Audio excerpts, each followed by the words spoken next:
Okay, so we're on now.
Good afternoon. Welcome once again to our local and regional participants to Lockjack GSB's webinar Wednesday.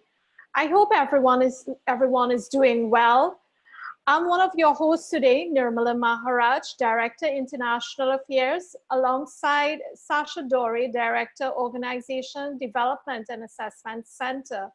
July's webinars will focus on the theme leadership. Next slide.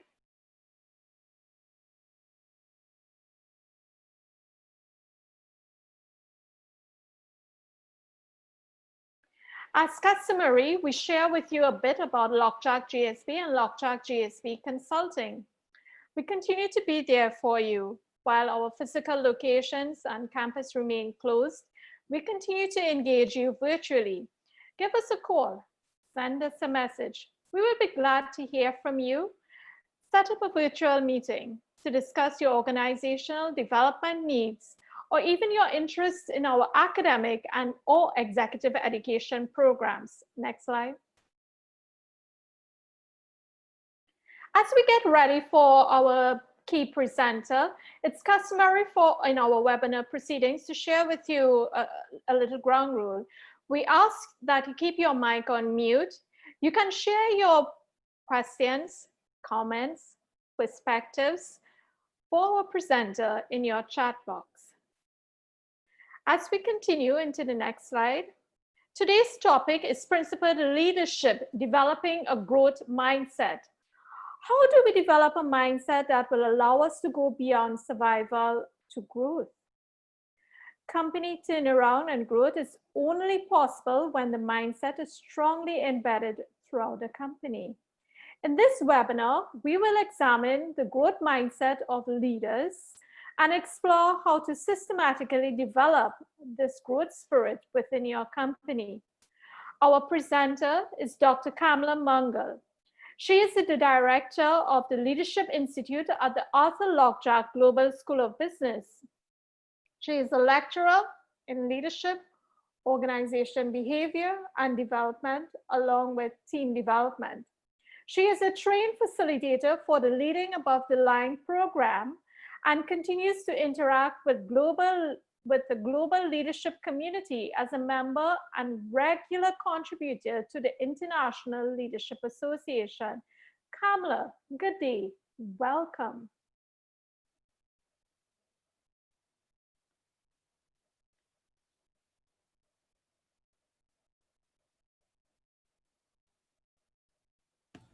Thank you very much, Nirmala, for that introduction. And let me say my own very special welcome to all of the participants in this webinar today.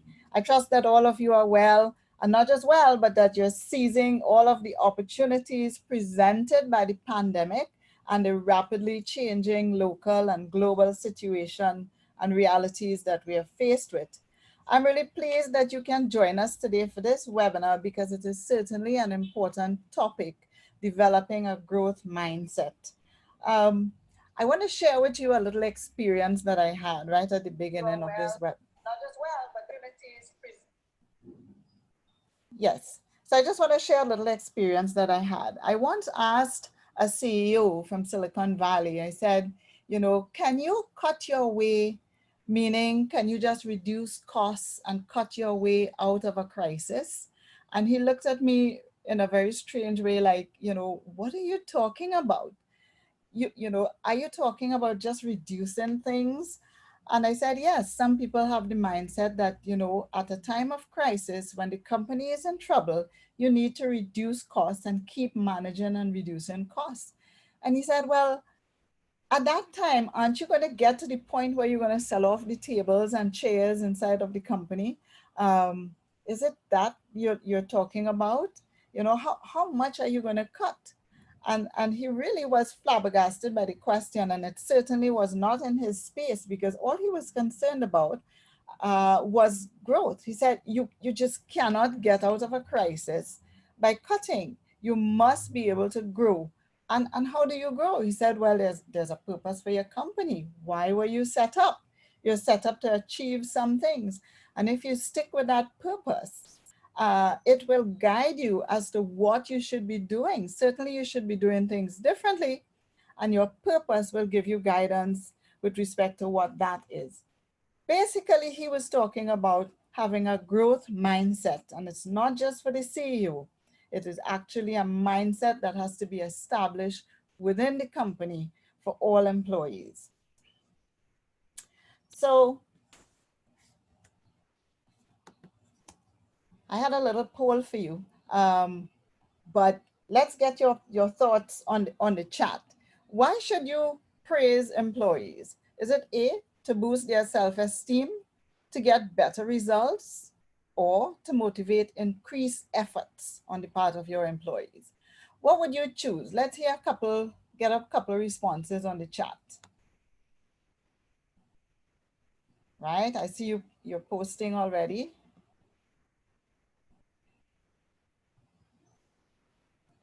Nice.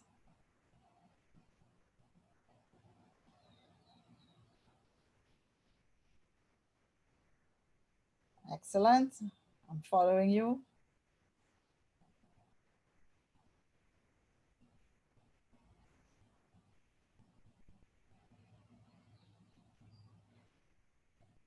Okay, great. Well, thank you for sharing. You can continue sharing. Of course, we'll pick up the responses later on as well. But thank you all for sharing your thoughts. I'm seeing a lot of C's: to motivate, increase efforts, and that's very, very interesting and an exciting finding on my part. Many of us think about boosting the self-esteem as being the reason for praising employees. So many of us, some of us also chose all three, A, B, and C, and they all look like great options. You know, they look like positive things to do, good things to do. Well, maybe not so much. So the notion of the fixed mindset was put forward by psychologist Carol Dweck out of Stanford University. And she was doing her research with children, and she recognized that if you give children a task to do that is a little more difficult than that which they normally have, you get two different responses from those kids, right? Two significantly different responses. And she said that these two responses are based on how we have taught our children to deal with challenge and how we have praised them in that process, right? And in the 90s, she said, in the 90s, we focused a lot on self-esteem, and we wanted to make children feel good about themselves and so on. And so we praised them excessively. You're great. You are wonderful. Wow, that's so smart. These are some of the things we said to the kids. Yes. And she said, what that did was to develop in them a sense that they have a fixed core intelligence, right? So this intelligence is fixed, and it will allow them to succeed at certain things. And she said, many children develop that kind of static intelligence, that kind of tendency to close in their world, because once you put somebody on a pedestal, they definitely don't want to fall from it. So they want to stay there. They want to keep looking good. So they're going to go to any lengths to keep looking good. So if you have to keep looking good, you want to avoid challenges. You might give up easily and move on to something else very quickly. They see that this is not about effort. This is about my intelligence. And they ignore feedback provided to them. In fact, we find that in students as well. Many times when students don't do well, what do? They blame the lecturer. They say the lecturer is being too demanding, or even unfair, you know. So they develop that sense of finding excuses, finding somebody else to blame or something that is outside of them. And then they feel very threatened by others' success where they are not doing so well. On the other hand, she said, there are some children who will take it on, you know, very strongly, and they just push forward with the desire to want to learn. They embrace the challenge, you know, they will go on despite whatever obstacles. They will listen carefully to the criticism. They will listen to the feedback, and they will learn from that. and be in awe about, well, what did I miss? You know, what else can I learn? What else can I do? How else can I grow? And they're certainly inspired by others. And this is the front of Carol Dweck's book on mindset.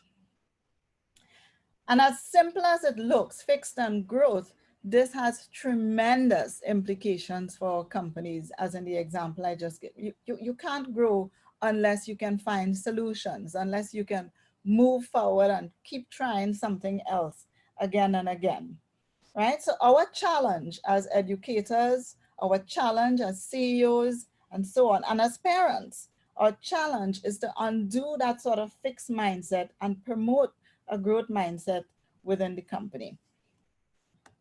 And here's the most profound thing that she said. She said, praising children's intelligence harms their motivation and it harms their performance. That's amazing. I put in brackets employees. Praising the intelligence harms the motivation and ultimately harms the performance. That is profound. Yes? So, well, what do you praise? She suggested that we learn to praise wisely. What does she mean by that? We learn to praise the effort in the process.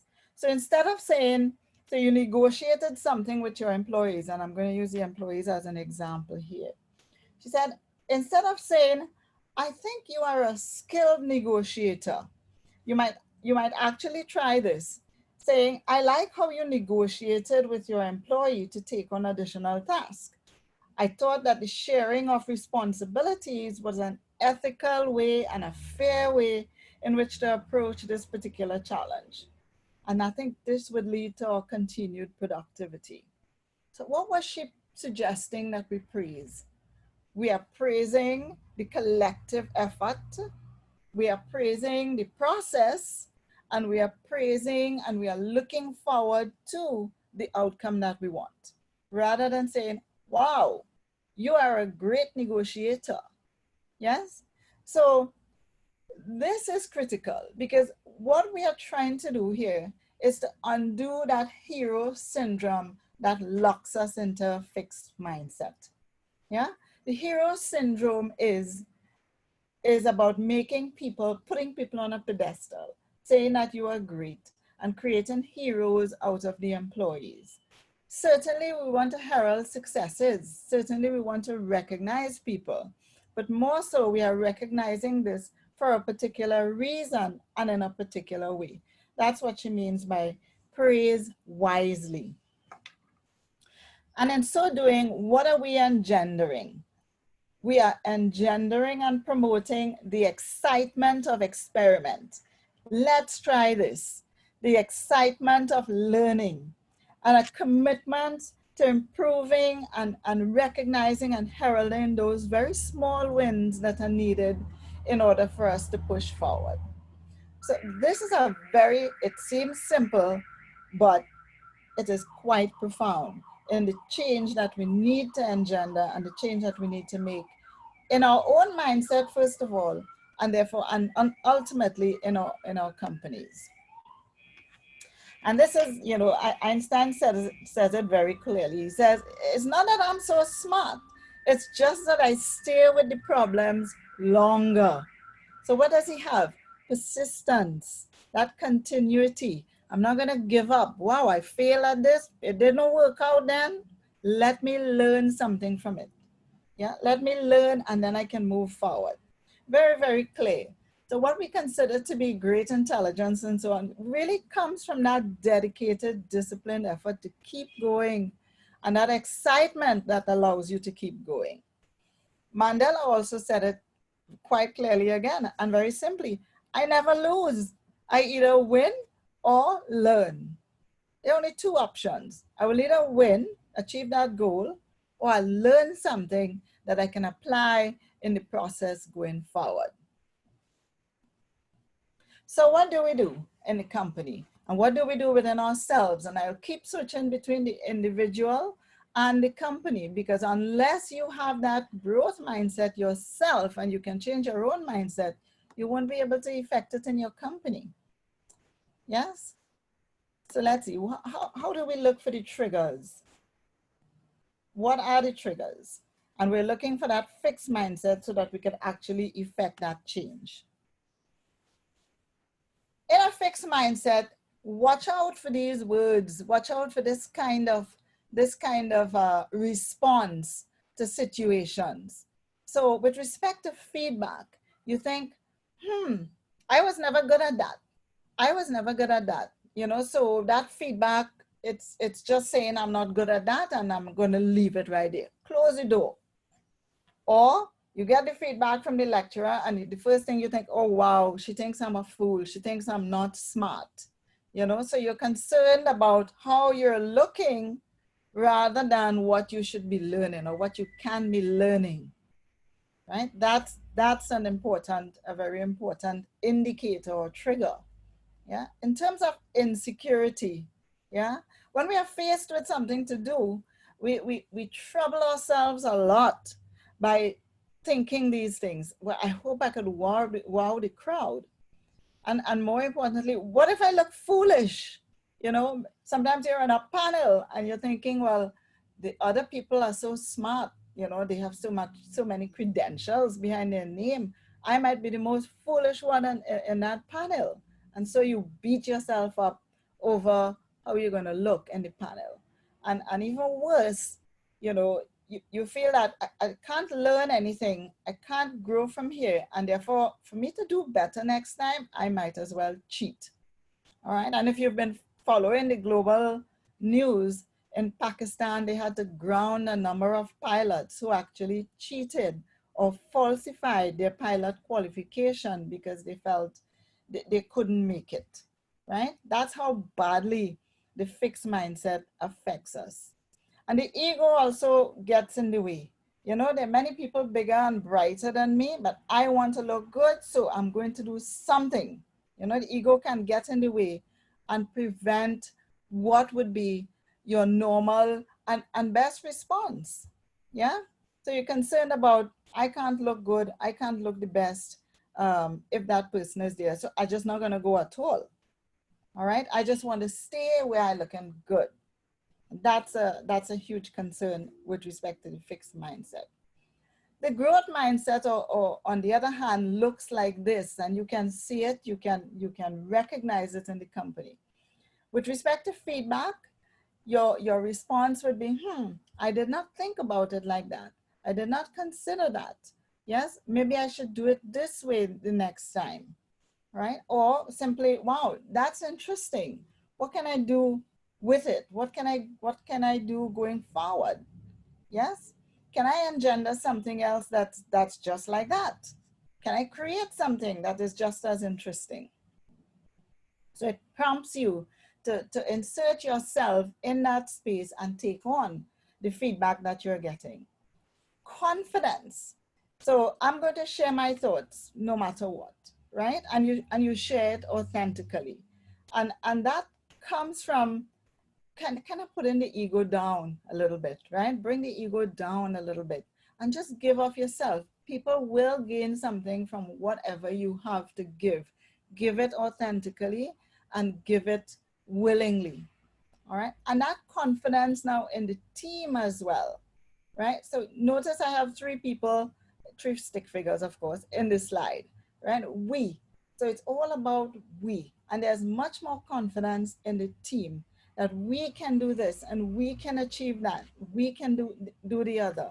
So focus on the we, and that helps to reduce the ego as well. And very importantly, we've talked, you know, there are a lot of theories heralding the learning organization and the learner. Learning organization is only a result of learning people, right? So we want to be clear about what can I learn from that? What did we learn from that experience? And how can I continue to address this problem so that it improves, it gets better over time? And even while we herald the improvements over time, we want to be able to continue improving because we're never perfect in anything. So these are the indicators, and this is what tells us that you have more of a growth or learning mindset within the organization. And again, within yourself as well. All right.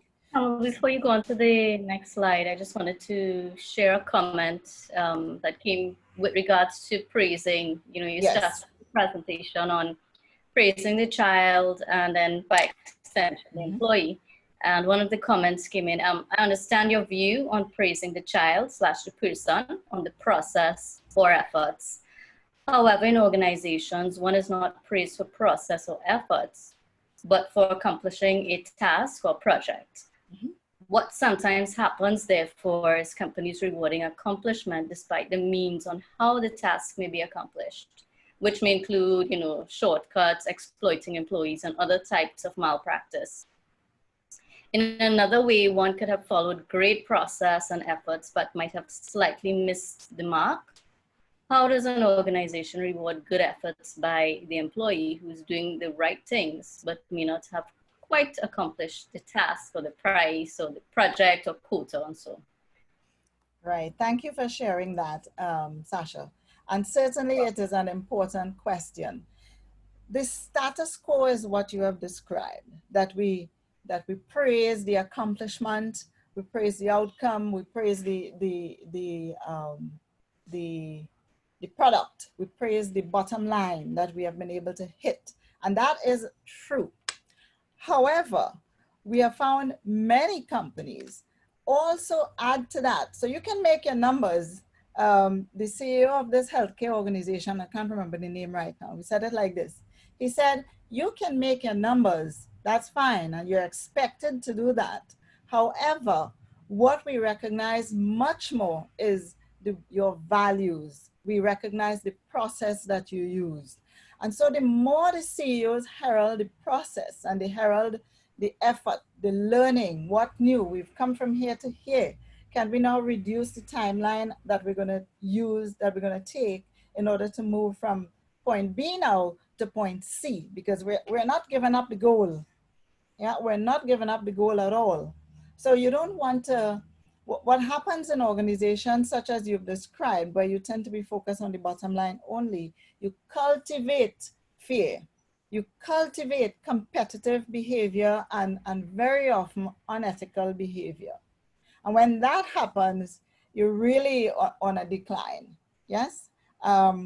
So while I understand what you're saying is true, and this is the status quo, we are in this webinar to understand how to disrupt that status quo so that we could get a higher performance and a better performance, an organization that will, by its very processes, become much more sustainable. So that's what we have to do, yeah? And it's a future state. Right now, where we are is what you've described, but we want to get to the future state where we can get the best out of our employees. So the process is the same. You want to focus on the learning and the growth within the organization. Yes, I hope I've answered you clearly. But do let me know if you have any further questions. All right, so some thoughts about building this growth mindset in the company. And all in all, it has to do with engendering a very positive psychology. Positive psychology was put forward by Martin Seligman in 1998. And it is a study and practice, not just a study, but the study and practice of advancing a better life, a good life, and promoting very positive aspects of human living. So its emphasis is not on deficit, failure, or alleviation of suffering. It's not on those things. It's not on the deficit side of the equation, but it's on the growth and thriving side of the equation. As you know, one of our greatest leadership theories put forward by Ronald Heifetz talks about the importance of thriving. He says that leadership is not just taking on challenges and surviving through them, but it is taking on challenges and thriving through them. A very important word. And so our purpose in the company, or responsibility, I would say, is to ensure that we create those enabling conditions where people can flourish and thrive. right? And so we will have much better wellness, overall wellness within the company in that kind of context. And this is, PERMA is actually Dr. Seligman's proposition of areas that we should focus on in order to thrive. And he calls it his theory of well-being. And the theory of well-being starts with positive emotions, where we create positive emotions about the past. So for example, and he says the past, the present, and the future. Very importantly, a balanced sense of change and engendering and promoting positivity. In the past, what is negative? What do we experience as negativity in the past? We experience things where we hold grudges and so on. I don't like this one because of what they did and so on. He guides us to focus on the positives of forgiveness and gratitude. Those are two very positive emotions that actually, and principles, if I would say, to say that. He says, focus on gratitude and forgiveness so that the past you can have a much better state in which you interact with the past, right? In the present now, you want to focus on positives such as love, confidence, contentment, generosity and giving and sharing. Those are very positive principles and emotions that take us to wellness as we interact with whatever is before us. Generosity, care, love, sharing, and so on. And certainly for the future, if you think of the future in negative terms, what can you do with that? Is it possible? Are you empowered to do anything if you stay with a mindset of negativity? And the answer to that is no, right? The world has grown and has gotten better over time. And what we can do in our lifetime is to do our bit to make it even better, regardless of what you see going on. And because there will be many disruptions. This new nationalism that has come forward is seen as it's a disruption in that allows us to think through things in a very different way. So he says, use a very positive emotion with respect to your engagement with the future, such as hope, optimism, and so on. Those are very positive and helpful emotions. Engagement, and it is clear when we engage fully, when we deploy our skills, our attitudes, our positive behaviors, our attention on a task, we feel much more fulfilled. Suddenly you don't need to run to the kitchen all the time to grab something. You're engrossed. And that is described as experiencing flow. I'm sure many of you can talk about some time when you would have you found yourself so caught up in the task that you forget you have to eat, you forget you have to do stuff, like pick up your kids. I can share that with you. I forgot my child once at swimming, and by the time I went back for her, she was a prune, So we can get so engrossed in what we're doing, and that is experiencing that sense of flow. Relationships. We need to focus on our positive relationships that we can be uplifting to each other. We make relationships negative. What we have to do is continue to forge positive relationships. And finally, meaning. Meaning is linked to purpose. Why are you here in life? Do you know why you're here? Why were you born? And I know we can have all kinds of answers, well, my parents brought me here and so on. But you were born for a particular purpose. You have something to contribute in this life. And the more you're aware of it, is the more it brings you alive. So discovering your meaning and having clarity around your purpose in life is a tremendous source of well-being and of your leadership. I wanted to share something with you about purpose. And this is very important. Many companies are now forgetting about the vision statement. Sure, we all want to be the best. Okay, we all want to be the best. But the best at what? What does your company want to do? What does it want to achieve? And when you have clarity around that, I would have hinted at this before, then all of your employees are able to engage around that purpose. I'll give you an example. Kellogg. When Kellogg didn't say its purpose was to make money or to make cornflakes or to make cereals, the way it articulated its purpose was a very external articulation. Kellogg says that our purpose is to nourish families. Just those two words, nourish families. Well, of course, that opened up a whole new dimension for everybody working in that company. How should we nourish? So of course, you see people rolling out, they're rolling out all kinds of new cereals because everybody is thinking about nourishment. And what does nourishment mean? It means cereals with strawberries, and it means cereals for those who are into fitness and so on. And that's the other thing. Nourish families. So I have to nourish grandpa, grandma, dad, mom, sister, baby, and so on. Everybody who is in this family will have different dietary needs. And that opens up the space for Kellogg's employees to think about and to contribute new ideas about what it can do to nourish families, because the purpose is clear. But if you go to work to make cereal only, well, you know, that's a dead end game. You're just making what is in front of you, and that's it. And finally, achievement, striving to achieve, to get to somewhere else, being able to see that future state and then to take steps to get to that future state. And this is important in terms of how do we stimulate the growth mindset in our company. And as we talk about future state, we're talking about vision a lot. I see something on the chat. Okay. Perfect. All right. So PERMA as a model.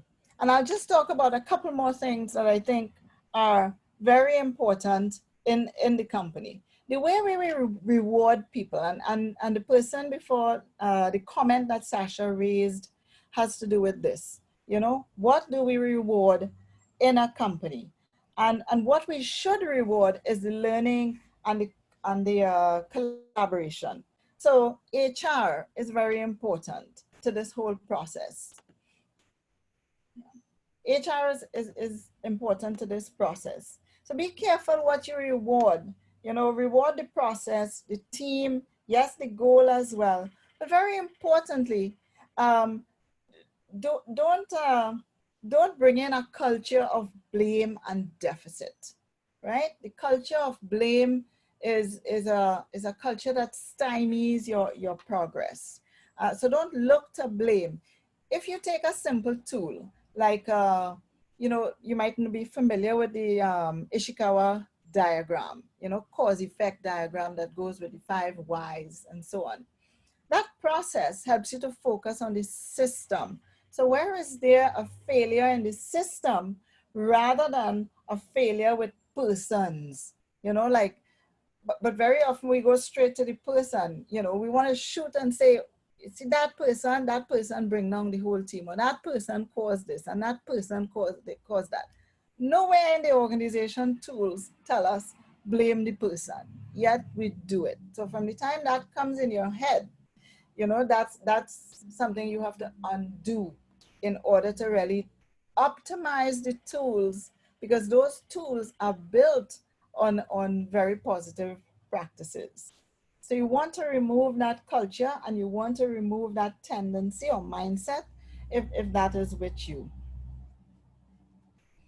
And visioning, as I talked about, visioning is super important. You know, Helen Keller said this. She said, the only thing worse than being blind is having sight but no vision. And that's profound. So you have sight, you have all your faculties, you have everything, but unable to look into the future and see, well, what should I be doing differently? Visioning is important to strategy and strategizing.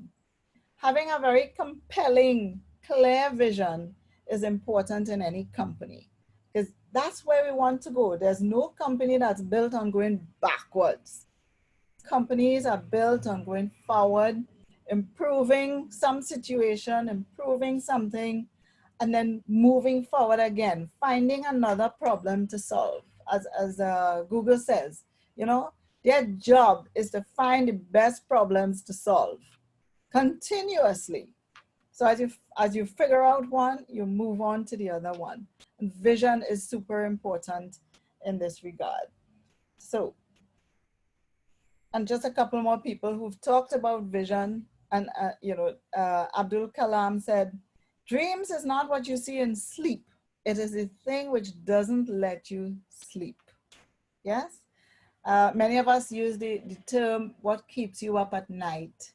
And while we know excitement and vision and I want to do this thing can keep you up at night, you also need to control that. So I'm very cautious about using statements like that. I was talking to the CEO of Pennywise, and he said this, which I thought was rather wise. He said, nothing keeps me up. When I want to sleep, I know how to manage my emotions so that I go to sleep.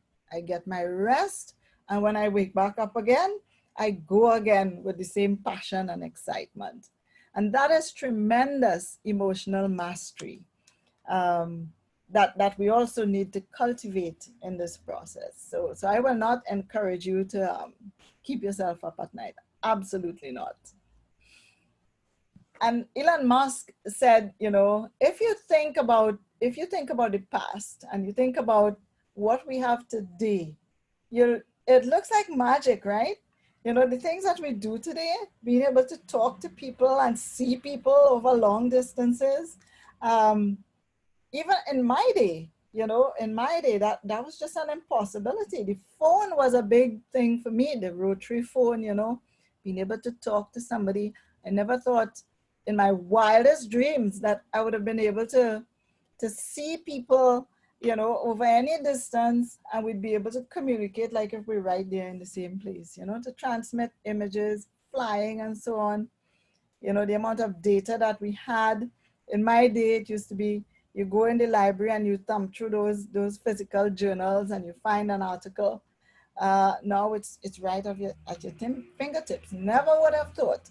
So it all seems like magic. The things that we've achieved today, we would not have thought about it. It would have been magical. So dream on, envision a future that is magical. That is magical today. Some people will think you're crazy. That's okay. But as long as you can envision it, you can go for it. Yes? And Steve Jobs also talked about vision. And in fact, he was talking about flow in this slide. He said, if you're working on something exciting that you really care about, you don't have to be pushed. There's no need for anybody to stand over you, and micromanage you and so on. Vision pulls you. So importantly for us is to engender and perpetuate vision, excitement, what is the future we're building, and so on, in your company and for yourself. And Khalil Gibran said, the significance of a man is not in what he attains, but what he longs to attain. And the most, without a doubt, the most profound statement today that we recognize even today from Martin Luther King is, I have a dream. If you think about, well, what's so great about that? But it's great because it is something that he hoped to achieve, a future that he envisioned, but that he thought, I can't see it in my lifetime, but I want to see this. Is it true today that my 4 children, all Black, all white children, will be recognized and heralded, not for the color of their skin, but the content of their character? No. All these protests all over the world telling us very clearly that we have not achieved Martin Luther King's vision. But is it significant? Is it something that tells us about the caliber of the man? Absolutely. Absolutely. Yes? So dream on and keep pushing the vision in your company. Some you will achieve and some will be left for a later date. And this one I use for us to learn how to look at what are our realities. Yes? When Barack Obama said, we just assume this is an inevitable part of American life instead of the outrage that it is. He's asking us to wake up to some things that we take for granted. We take this to be okay, but as life, that's just normal. And that's why I keep telling you, when we learn leadership, we are learning to make the normal abnormal. We are learning to challenge that status quo. If that status quo doesn't sit with our conscience, if we feel that it's wrong, then we need to challenge it. We need to recognize what is an outrage in our society that we have taken to be just the norm. We talk about it, we have a drink over it, we laugh about it, we are sarcastic about it. Do we change it? No. So first, wake up. Wake up to the outrage in your company and in your society so that you can do something about it.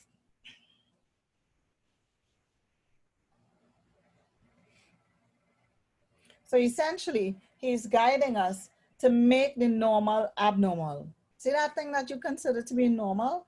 It's actually abnormal. All right. So when you can start that, when you can challenge the status quo, it's actually just the start of the improvement process. So Harari as well said, this is the best reason to learn. I can't see that particular. Let me just see what's that move. Right, to learn history. This is the best reason to learn history. Not in order to predict the future, but to free yourself of the past and to imagine that alternative destiny, right? A lot of time we go into history and then we get stuck with the fact that, oh, we were wronged. You know, we were wronged, things didn't go right, we were excluded, and so on. But if you get stuck right there, you are not in a space where you can craft solutions. You're not in a space where you can harness the growth mindset. Growth mindset requires your sitting well in the present and sitting well into the future. And this slide actually kind of says it very clearly. In this process, the strategic visioning process, there is a relationship between past, present, and future. And we must go to the past, we must examine the present to build the future, right? Look at what they said in terms of hindsight. In hindsight, in the past, our job is exploring and learning, uncovering, right? Finding those bits of stimuli that will wake us up and say, well, this is an outrage. That was not right. That was not the best. But what did I learn from that? Right? So that's all. Saying it's not the best is the first step. Learning and picking up the nuggets that we have learned to take that into the future is now important. So couple your hindsight, a very positive approach to hindsight, with insight. You know, what do I know about the present? What insights do I have about people? And by the way, you want the world to collaborate with you. As I mentioned Harari in one of the slides, Harari talks about that the world will eventually be ruled by an elite that is a moral elite and an elite that governs the world in a collaborative manner. This kind of separation and so on that we have by countries and so on has not worked too well for us. I'll give you an example. You know, there are critical resources of the earth located in some countries, for example, Brazil. The forest, the Amazon forest in Brazil. We think of it as belonging to Brazil, but then we are in problems because if Brazil decides, as it is seem to be doing right now, that they could just chop down the Amazon to build companies and set up companies and so on, the rest of the world is in trouble. So we are much more connected than we are separate. It's a very hyper-connected world, and we'll be focusing on that in the next webinar a lot more. But what we require now is insight in order to now develop that vision, open ourselves up to crafting a new vision. And in that case, I was sharing a new vision for the governance of this world. And then we can create strategies in order to get that.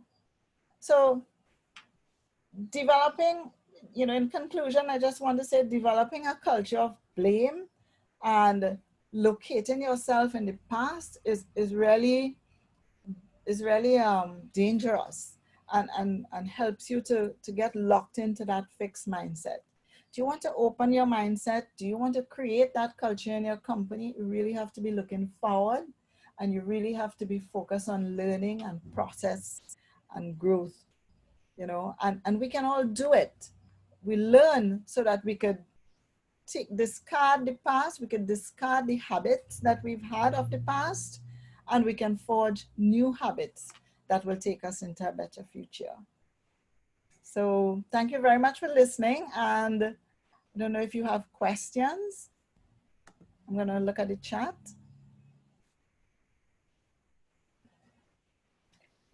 Kamla, hi, this is Nirmala. It's more of a comment to contribute to the presentation today, which I find very important, and building on last week's webinar where we were discussing with Gregory Hill, the Managing Director of Answer Merchant Bank, the whole area of developing a new strategic game plan. And while his focus were on the elements that we have to rethink there, you're bringing in a very important element on the principal leadership approach and really taking home the introspection for all of us to look at those workplace habits that, as you mentioned in a few slides ago, that we take as the norm, but really do not contribute towards the whole productivity of the work environment.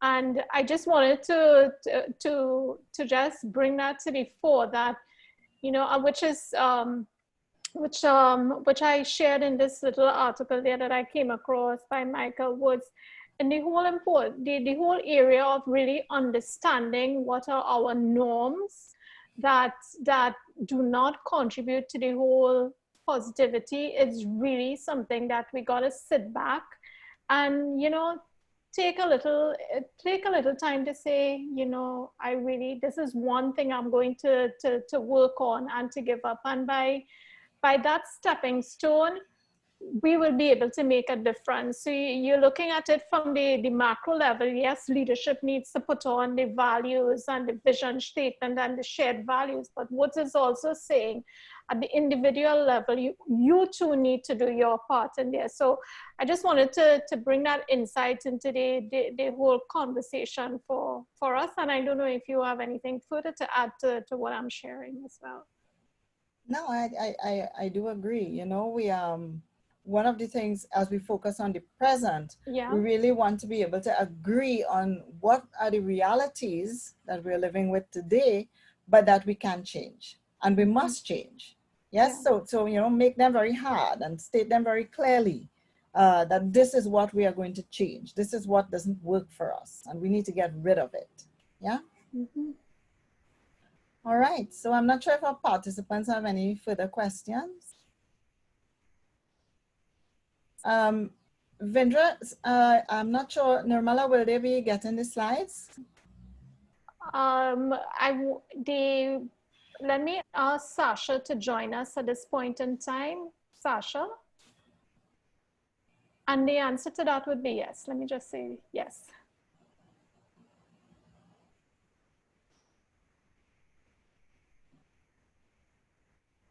All right. Well, I don't see any further questions or comments. No, I'm not seeing any coming up. Okay, here. Well, thank you very much again for listening. And, you know, I look forward to working with you into the future, as together, I think we'll build a greater world, a much better world. All right, so I think, Nirmala, you have a few more slides to go Certainly, Kamla, thanks so much for a very deep dive into the first of the leadership series in the month of July, principal leadership. We've been talking about principal leadership. I do hope that the presentation today has brought new insights for all our participants as we delve into the new normal and continue to champion our organizations to thrive. If I may ask for the next slide. So Kamla, thank you so much for sharing your insights with us today. And as we wind down today's webinar, I just want to do a little reminder in terms of as we're preparing for our growth and development, that Lockjack GSB on the academic side of the institution, we're currently accepting applications for our MBA and our bachelor's program. You can reach out to the recruitment manager, Mr. Marcus McLeod. His information details are on the screen there. And as we move to the next slide, on the executive education program, we have we continue to provide relevant programs for you, which is done virtually. You can certainly give us a call to discuss your training needs further. Open enrollment at lockjackgsb.edu.tt. And as we move to the next slide, Lockjack GSB Consulting continues to be there for you as the other units of the business school. So in talking further about this particular topic, how we strategize for the new environment, you can certainly reach out to our Lockjack GSB consulting team to discuss further the rules, the new norms in this in changing environments. And finally, into the next slide, we continue with the leadership series, and the topic next week we'll be discussing is understanding and leading change, which will build on this week's webinar's presentations. And as you know, the coronavirus pandemic, it has really underscored how volatile, how uncertain, how ambiguous our world really is. And this webinar will look at change and understanding how powerful and resilient really are. We powerful, are we resilient to change? Let's be honest about that. So we're going to be talking about change next week. Many of you have already registered for the upcoming webinars, but for those who have just joined us today and would like to register for the upcoming webinars, the link will be shared with you. And in my final wrap-up slide today, as we change the slide, I want to thank everyone for being with us and continuing to be with us week after week on the webinar Wednesday sessions and your contributions towards the webinar Wednesday. We look forward to hearing from you, your follow-up questions. Just send us an email or a WhatsApp. We do value your feedback, and the feedback link for the post-webinar survey was already shared with you in the chat box. So we look forward to you taking a few minutes to complete the SurveyMonkey post-webinar feedback survey, and to be with us, continue to be with us in the upcoming weeks as we continue to share with you through the webinar Wednesdays. So everyone, have a good evening, good afternoon, and keep safe, very much so, yeah.